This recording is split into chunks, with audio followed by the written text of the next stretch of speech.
So I'm going to introduce myself. Michelle Smith Dishnakashin, Machif Nia, Winnipeg Duchin, St. James, Manitoba, Jojake Munyang Newikin, and I'm really happy to be part of this experience today. So I introduce myself. I'm Michelle Smith. I'm a Machif from Red River area, from Manitoba, and I'm involved in the Hidden Hands project. And I was really happy to bring some Métis friends to visit with some of the beadwork items today here that are in the McCord collection. So some of these are by Métis and some are by other Indigenous nations, but there's really some iconic things that are here that Métis are known for. So the fire bags, the octopus bags, and the beading is just so exquisite and incredible. I just think the patience and the time and the, I mean, I bead and I don't use beads that tiny. I would not be able to do it. It's just such exquisite work. It's really, really amazing to see it.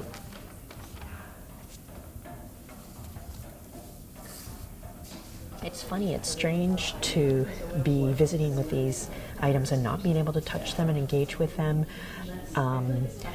As I was saying to one of my friends, it's not our way. Like the way that we are sitting around here talking, sharing, catching up, that visiting way is such a Métis thing, and to be able to like bring those items more into that visiting through, touching and connection and looking at them and feeling them is, it does feel like it's missing, but I understand the importance of preserving, and those are part of the tensions as well, because I know that had these items not been well preserved, we might not be able to have them and experience them today. So it's both frustrating, but it's also, I have gratitude that they're here and that they've been well preserved that way.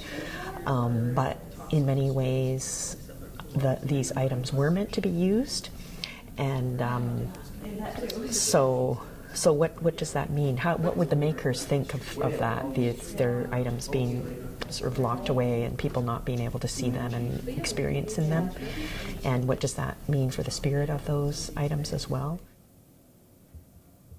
Yeah, it's been moving to spend time with these items. We did ceremony at the beginning to honor them, and I really see these pieces as having spirit. And when I think about items like that are so special, that are made by women from the past, many are ancestors, our grandmothers, when I think about them in a vault or in an archive, I think they must be lonely, and I wonder how, I just think these kind of visits and honoring and doing ceremony kind of maybe reawakens that spirit. This guy probably knew your great-grandpa. Tanse kinuisqueu nitigasu niote pumiswak. My Cree name is Kinuisqueu. My Euro name is Kathy Richardson. And I'm a member of the Métis Nation, born on Vancouver Island, and my mom's from Fort Chipewyan in northern Alberta. Yeah, so we go back to the Red River with some ancestors buried there in the Anglican cemetery. And I live here in Jojage on the territory of the Kanien'kehá:ka right now. When you look at the beautiful bags, you see beads that came from lots of different places, but from the empire and fur trade. So there's trade beads that would have come from Europe, and so they come here and they mix together with products and ancestors from this place to create these products, and that's sort of like us.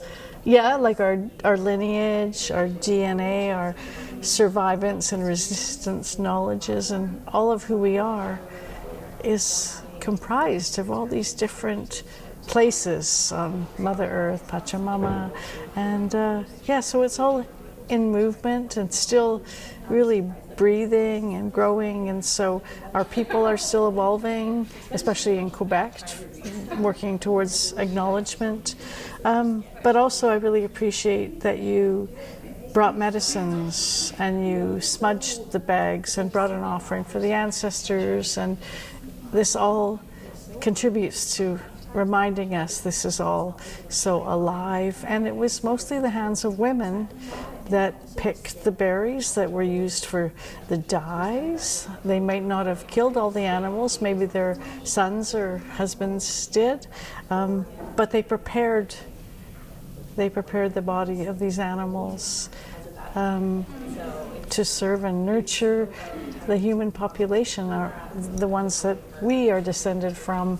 So it's all really important, and like you say, it's tricky to know how to talk about it because they are living beings with entity and life force, and yet in the Western culture we think of them as accoutrements or accessories or things. So even finding the vocabulary to talk about that. But it reminds me of when some women I know came from Aotearoa, New Zealand, to the Anthropology Museum in Vancouver, and they went in and they saw all these masks that were behind glass, and these women sort of weeping and saying the masks are talking to us and they don't want to be behind glass, they want to be in ceremony, they want to be used for their purpose, their life purpose. And so I always think of that when I go into museums, and just wondering what these pieces would be saying to us or thinking, and just maybe appreciating the smudge, the medicines that you brought, the offerings, and the interaction with us. You know, we can't know for sure, but I can, and when I imagine that, it just reminds me of the profundity and the mystery of life, right? Mm-hmm, mm-hmm. Yeah. Tansa kia wau, Dishin Kashun Victoria, Dushin Prince Albert, Treaty 6, Niwikin Jojage. Hi everyone, my name is Victoria. My family are from Prince Albert, Saskatchewan, Treaty 6, and I live in Montreal, and Michif Nia, I'm Michif. What's interesting, of course, is the workmanship. You know, we can look at it and go, wow, you know, they are grandmasters. But that's also, it's the relationality for me that is the utmost importance. Not just the workmanship, like that's unparalleled, but to think about possibly where these ancestors would have come from, what flowers are they creating, what story. We know that sometimes they're maps of places. We know in our Métis flower beadwork, that is sometimes what's been created, to my knowledge, from what I've been told. So more investigation or better connectivity to people that may hold answers or ideas, and of course trying to find the provenance of each object, or and to have some kind of like a shared resource or a pool. Like, it's great to display them, but if we don't know any of the story except for it was created for Duke so-and-so and Duchess so-and-so, okay, that's great, that's who bought it, but who made it and where did it come from? So I feel like it's sort of like being cut off at the wrists to really have the objects but without the stories intact, and that there's enough of us and our families around that would still have memories, and it's like, how can we show these objects to community and have community visit with them? So maybe fill in some of the blanks. It feels really profound, and there's a joy and there's also a sadness, because we don't know who those people are really. They're nameless, they're faceless, but their personalities and their who they were comes out through their beadwork, and that's really beautiful. And we can see the passage of time through, you know, missing beads, and it's interesting to notice the ratio and the proportion, because when you look at this whole flower beadwork and you see how small the beads are, but when one of them has a bag next to it with missing beads, and it's when you see them on their own just how small they are and how delicate, and they're like grains of sand. And I think about our grandmothers sitting after long days, right? Like my great-grandmother, who would have been alive during the time that these would have been in circulation, she would have had minimum of 12 children that survived, right? So you think of their days and the experiences they were having. And then I guess at the end of the day, we would imagine the children are put to bed and they're sitting by their oil lamps. You know, do they have glasses? Because I mean, I'm 48 and I need glasses now. Did they have glasses? And just the perfection, the grand masters. The grandmaster work we see here is unparalleled. So it's really, it's quite profound to be here one-on-one with them.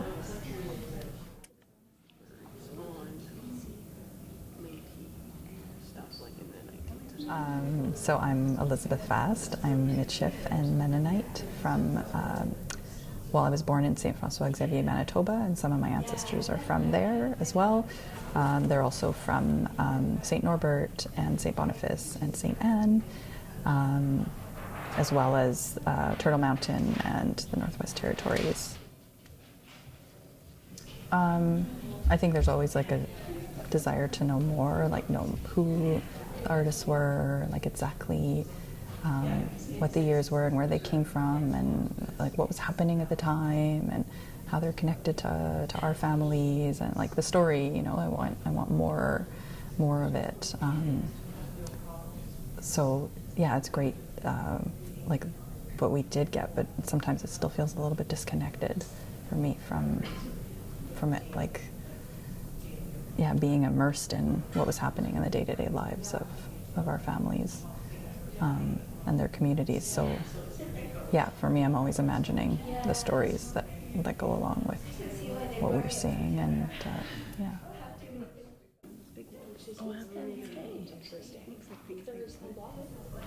I think just how different, but also still how similar the kind of combining of materials, like the beads and the wool and the hide and the quills.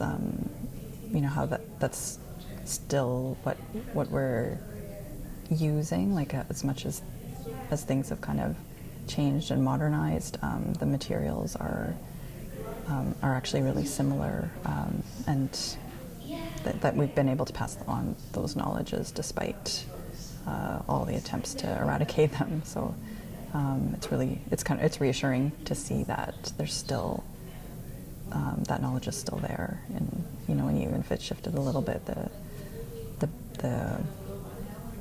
way that things were done and the integrity of the beadwork and the materials and the reason why we use those is still in place. So that's, yeah. There's these different layers. It's really hard to articulate, but I find a parallel sort of in the books here. So a lot of these books are about the fur trade and the history on this land, and they're written by white people. And so in a way, the scholars that I supervise in my university role, we are the next generations from this kind of knowledge, and we're decolonizing and saying, okay, this was knowledge written during empire for that time, and because we Indigenous folks come from a more oral tradition, we didn't sit around writing books, right? We didn't have grants and you know, family that gave us money to be independent scholars or go to Oxford or whatever. So so when I critique this literature, it's not out of malice, but it's like we're evolving away from that. And it's similar with this, like it was the arrival of the Europeans, the British, the Scottish, and the fur trade that created an atmosphere that facilitated the trading. So these bags end up here in a white institution, but at the same time, they really are comprised of Indigenous practice and knowledge. So does that make sense, how these layers exist, or maybe they're parallel universes that just bumped into each other, and we're hoping that the knowledges and the practices, the creations will be reclaimed is not the right word, but will be acknowledged as Indigenous people for things that we are creating, not for the purpose of a European fur trade or economic system, but just for the integrity and the culture and the people, the Indigenous folks who live with this, who make this, who know this. Yeah. I don't know if this is an appropriate metaphor, but maybe these are adopted children. And you know that between 70 and 80% of Indigenous adoptions broke down. And those young ones said, thanks, but you're not my culture, you're not my family, you're not treating me right, and I'm leaving. And some were put back in different parts of the system, or some just moved on into the world themselves. But there was a high rate, a breakdown to show that this process, it doesn't really work because people need their culture. And we can have lots of people to love us and hold us up and support us, but not to say, okay, we're assimilating you into this other culture. And so these little ones have been adopted and sent around and put in museums and archives, and they haven't really lived with their people. But maybe there's an evolution happening where these ones or ones like them will be, I guess you could say, repatriated one day, or maybe their ancestors, other beaters who come and become inspired because they see these ones. And yeah, the learning, the designs will live on in new ways. My name is Juliette Mackey, and I'm Métis. My family is from Fort Chipewyan, Alberta, and Red River, and I'm an artist and currently living in Jojage, Montreal. I think the women who did this beadwork would be probably happy to know that there's still a lot of artists today who practice beadwork and who have, maybe they didn't learn it in their family and they went out and learned in different ways in the community and are now teaching other people. But I think that it's like there's a resurgence of beadwork happening that would probably make the artists happy. I'm sure. Mm-hmm. I like this one little blue flower right there. It's been a bit emotional seeing the pieces and thinking of them like alone in a vault somewhere in some shelf. So I'm really happy that we could visit with them. This color combo, Is there anything else that you'd like to mention or say? Just that it's a good reminder for me when I go places to ask, like other museums or when I'm traveling, to ask what Métis beadwork or other beadwork they have, and to just start asking, is it okay if I look at it? Because I think it's becoming more acceptable to do that. And people wanting to spend time with these pieces that are in archives. But maybe in the past I wouldn't have thought that that's something that you could do. Mm-hmm.